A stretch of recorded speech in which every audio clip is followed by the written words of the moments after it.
Mag-isa tayo ng puso. Tumahin natin ang bawang.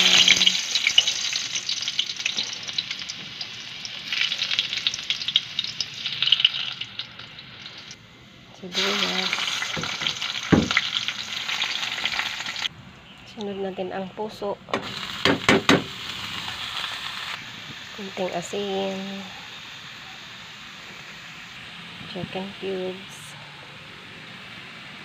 Natin.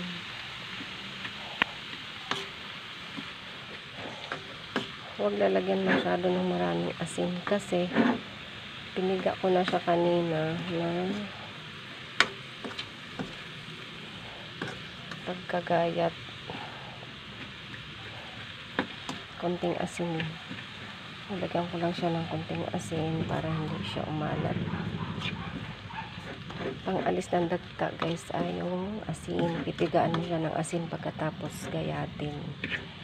Gayatin mo siya ng ganito kaliliit.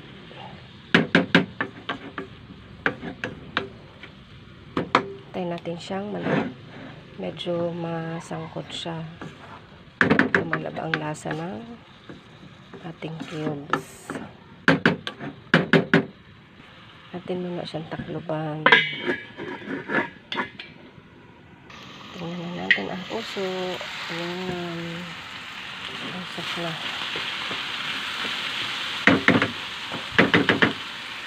Lagyan natin ng suka. Haluin.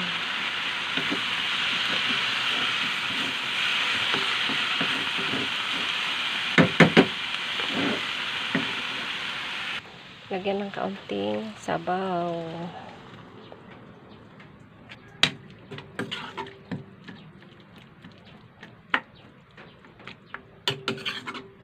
Yan. Lalagyan natin konting sabaw guys dahil meron tayong ilalagay na sutanghon. Hintayin lang natin kumulo. Yan, kumulo na. Ilagay na natin ang sutanghon. Haluin natin.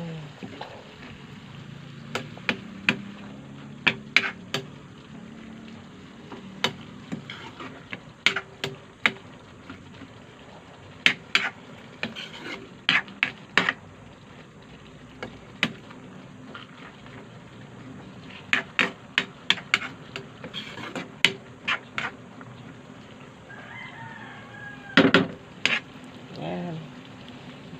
Paluto na siya. Thank you for watching. Bye-bye.